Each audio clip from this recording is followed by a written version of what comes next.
In this lesson, we will take a look at list mutability. If you remember back to the string section, we saw that strings were immutable. This means that they could not be altered in place. When we created a variable as a string, we had to overwrite that variable with any alterations performed on the string in order for those alterations to persist. Lists are quite the opposite. When you perform an action on a list, the list is altered in place. Let's pop over to PyScripter and take a look at examples. Let's use the same list of strings we've been using so far that represent country names. And first up, we're going to alter an element value. Remember, to access an element, all we have to do is supply in an index number.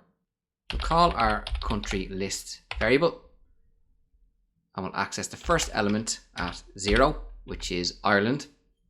I'm going to set this to equal Denmark.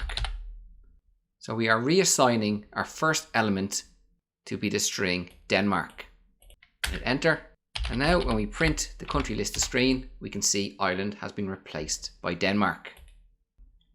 And we can also use our negative indexing. We'll go with -2 and we'll replace Japan with Malaysia. Hit enter and print our country list. And we can see Japan has been removed and Malaysia has been added in its place. We can also use list methods, which we'll look at in more depth later in this section. Just remember that a method performs an action on the object.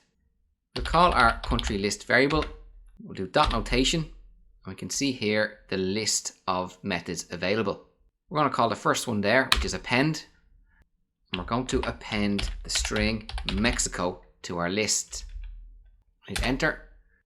Now when we call country list and print the screen, we can see that Mexico has been added to the end of the list. It has been appended as the last entry in our list.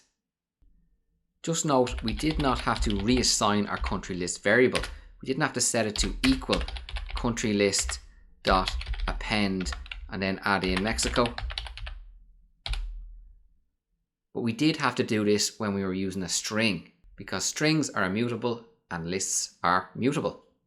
We don't need to run this line of code. Just to give another example using a method, we'll call our country list, and this time we'll use the dot remove, and we're going to remove Germany. Now when we print our country list, we can see that Germany has been removed.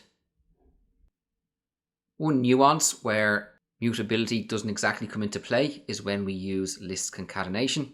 For example, we have our country list, and I'm going to use the plus followed by square brackets to denote a list, and in here I'm going to place France and Canada.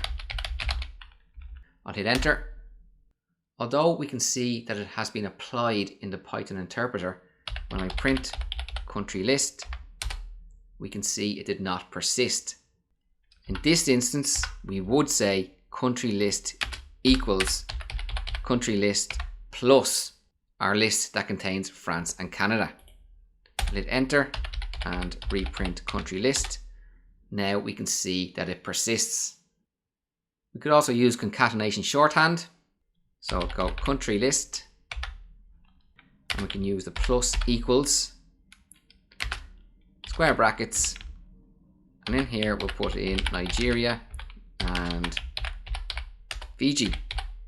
Hit enter and print country list to screen, and we can see that Nigeria and Fiji have been added to our list. In this video we took a look at list mutability. We saw that when we performed an action directly on our list object, it altered in place. We accessed, updated and replaced list elements using indexing and also using list methods. Lastly, we saw when extending a list using concatenation that we had to overwrite the original list variable.